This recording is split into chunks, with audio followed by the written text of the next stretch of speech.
Good morning, everyone, or good afternoon. This is Heather Mansfield of Nonprofit Tech for Good. Thank you for signing up for today's webinar. I'm just going to hand it right over to the expert. We've got Teresa Leitza today. Teresa? Hi, Heather. Thanks so much for inviting me today. Very excited. Hi, everyone. Good morning, good afternoon, as you said, wherever you are. Today, we're going to have a mini webinar to talk about LinkedIn and how to use your profile to communicate your work. So we're going to share 5 tips. We'll keep it short, and hopefully you'll get some tips. So just an introduction. My name is Teresa Licha. I'm a marketing consultant working in social media for 11 years, and the last 7 years I'm mostly working with nonprofits. And I didn't really expect all these years to say that at one point LinkedIn will be my favorite social channel, but it actually happened. And all the crisis on Twitter, it made me spend more time on LinkedIn, and we'll explain more on how you can make the most of it. So we're going to focus on 5 tips on how to use LinkedIn as a channel as a nonprofit professional. So first of all, it's probably good when we're talking about LinkedIn profiles and your personal profile, you want to make sure that you have a look just to see when was the last time you updated and what you need to make sure that you check. So you might know LinkedIn, if you haven't used it much in the past, that LinkedIn was always known as an online CV, as a way to highlight your experience. You might know it as a way to find a new job. But actually, the last few years, it became more of an engaging platform for professionals. So it's a really great opportunity now, if you want to spend more time, to just have a look at your profile. You might have created years ago. You might not have added all the recent experience, or just make sure that it's still up to date. So it's good to have a quick look at your experience, see if it's still accurate, make sure that you have the accurate details of your latest job. Obviously, this is the most important. And also see if you used it, let's say 5 years ago, to treat it as your online CV. Do you have too many details? Because that could actually be true. So just have a quick look, see what makes sense. And if you had too many things added, let's say years ago, then you might want to trim it a little bit just to keep it relevant. Here's an example, which is from my profile. It's not perfect, but it's still just an idea to share how you can make it a little bit more visual, so you can share your recent experience. You can add a few examples, could be case studies, could be any specific events, any campaigns that you've run, anything that you feel that is relevant. And this is actually even more important when we're talking about your current job. If you want to highlight your organization's campaign, any successes and wins that you had from specific examples, anything that you feel that is relevant, it communicates what you do and what you want others to know. The second tip, and is just exactly what we started mentioning, it's about communicating your work. So whether you work for an organization or if you're working on your own, you always want to make sure that you remember that LinkedIn is a professional channel. So you always want to communicate your work.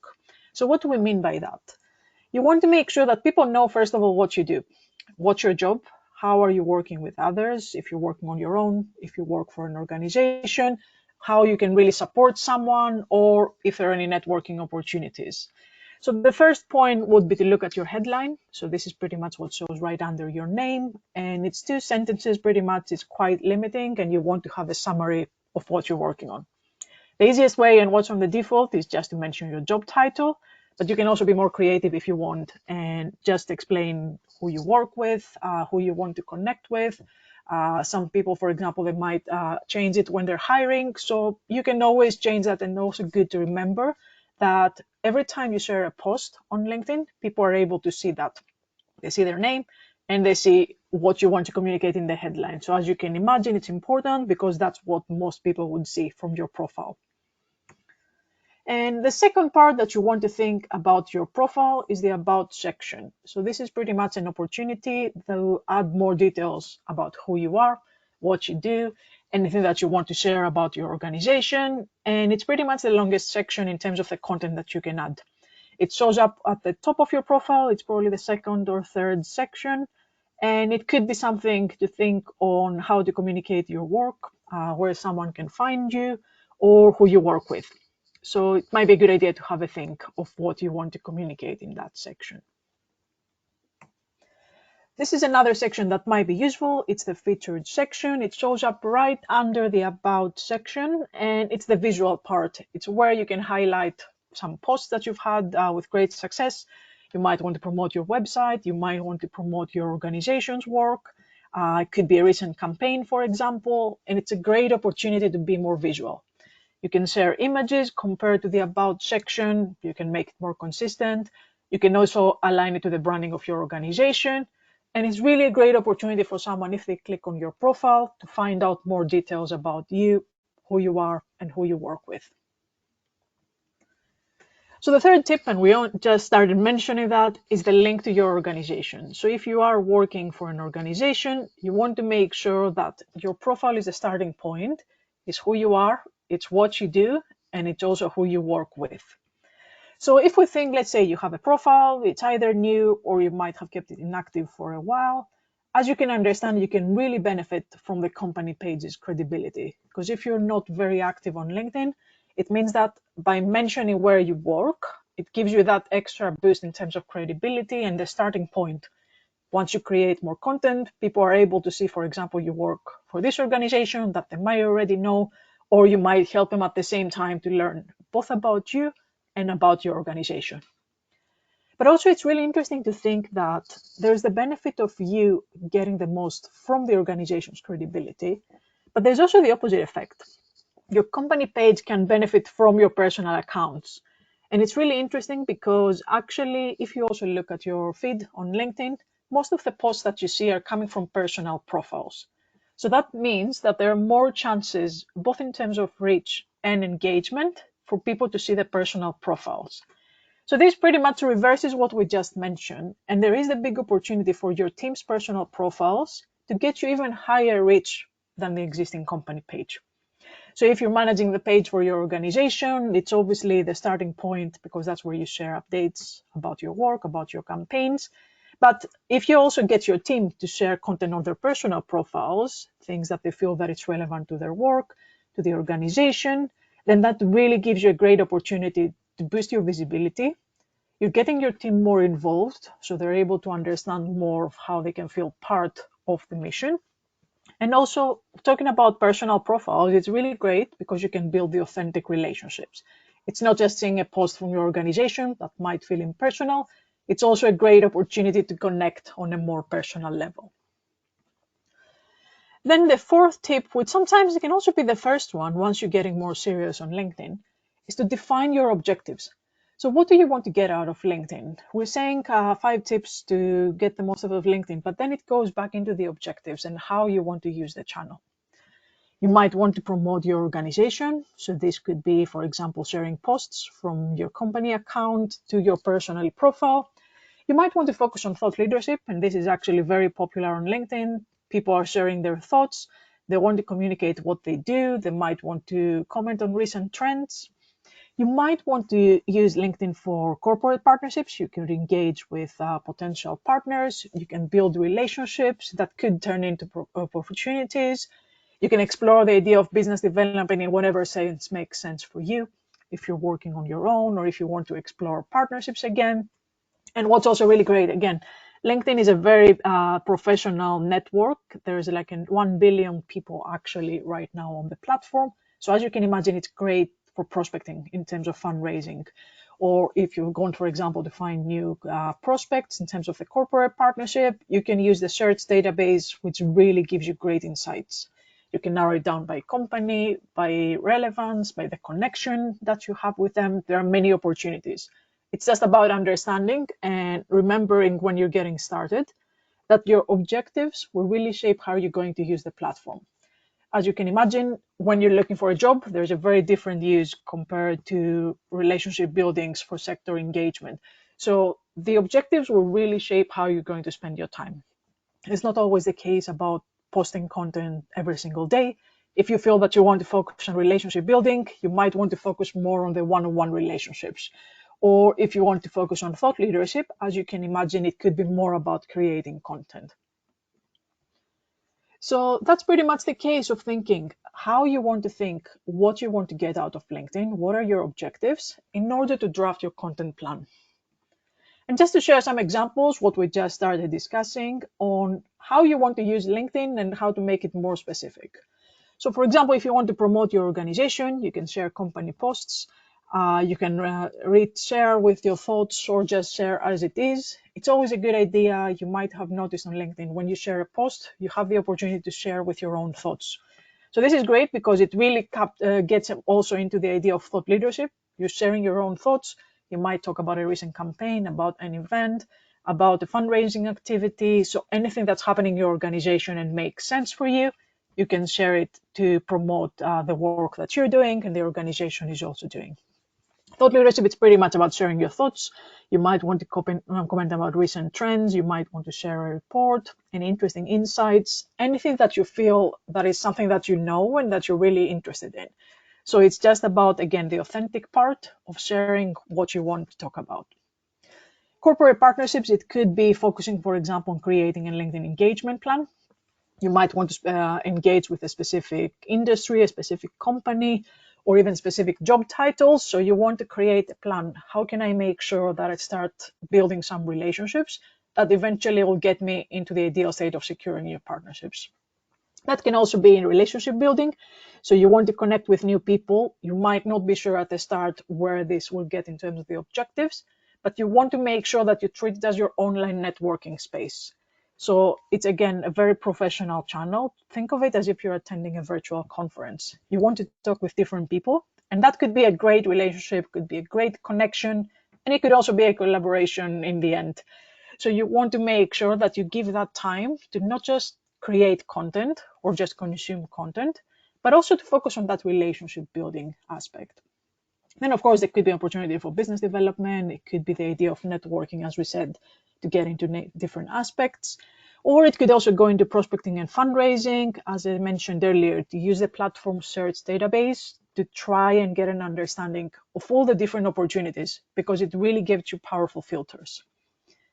And I'll mention about that just now. So the fifth tip about LinkedIn is start with your own connections. We talked about relationship building and how you can really expand your network.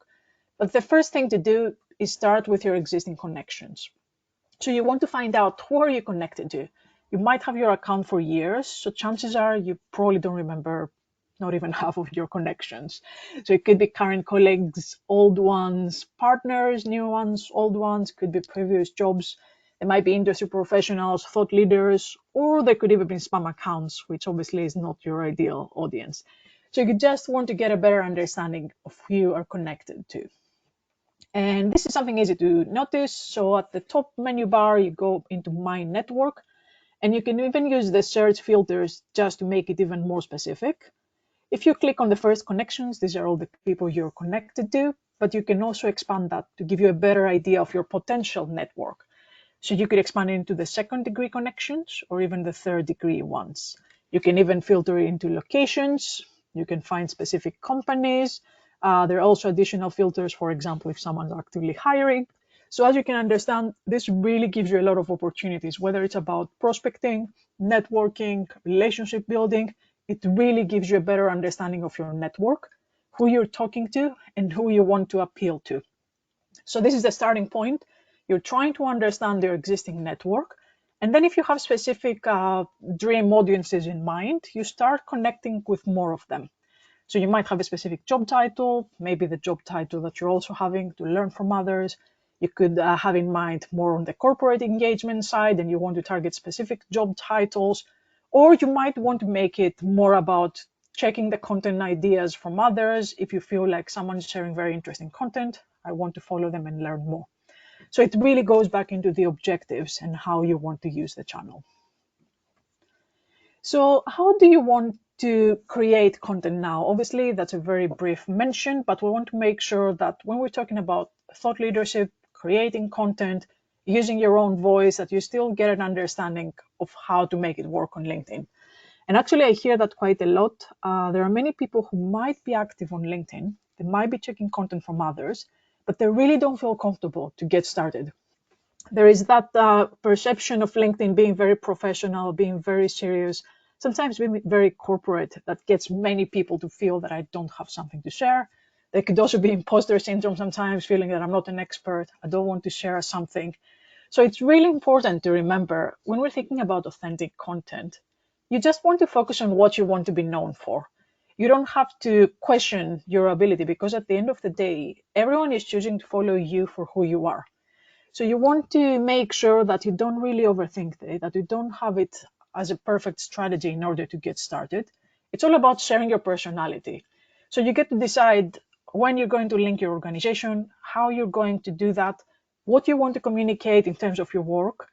But also what's really important is that it doesn't have to be strictly professional in a very serious way. There are more and more people who are sharing more parts of themselves, because at the end of the day, it just makes it who you are.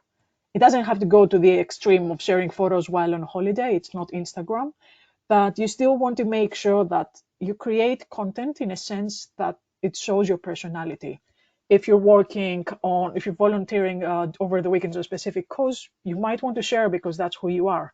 If you're really passionate about supporting animal shelters, so you want to share that because that's who you are and that's what you want to be known for.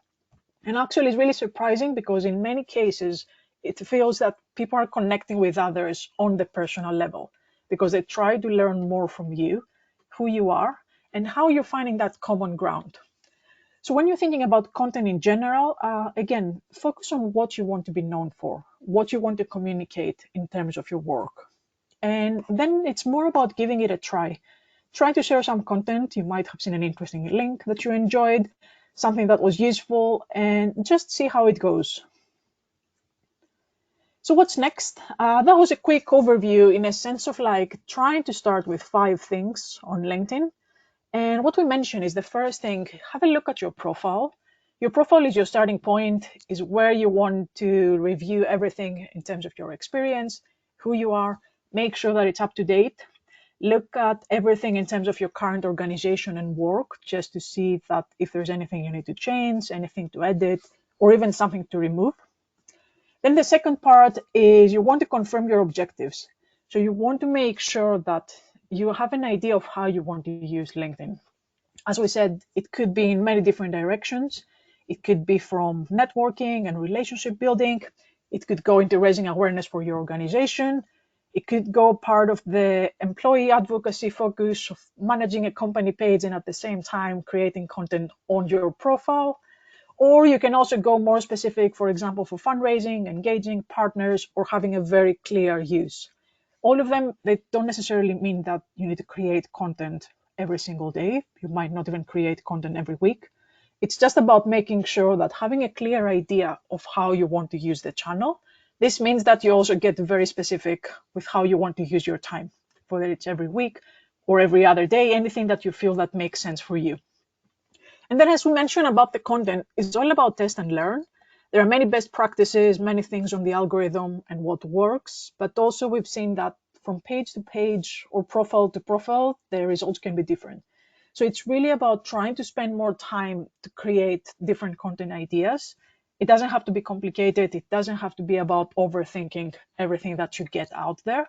It's just making sure that you experiment and you try to get used more to the process. So especially at the start, I'm always recommending for people to not always wait to have the perfect content plan. It's just about making sure that you get the content out there so that you feel more comfortable with creating content.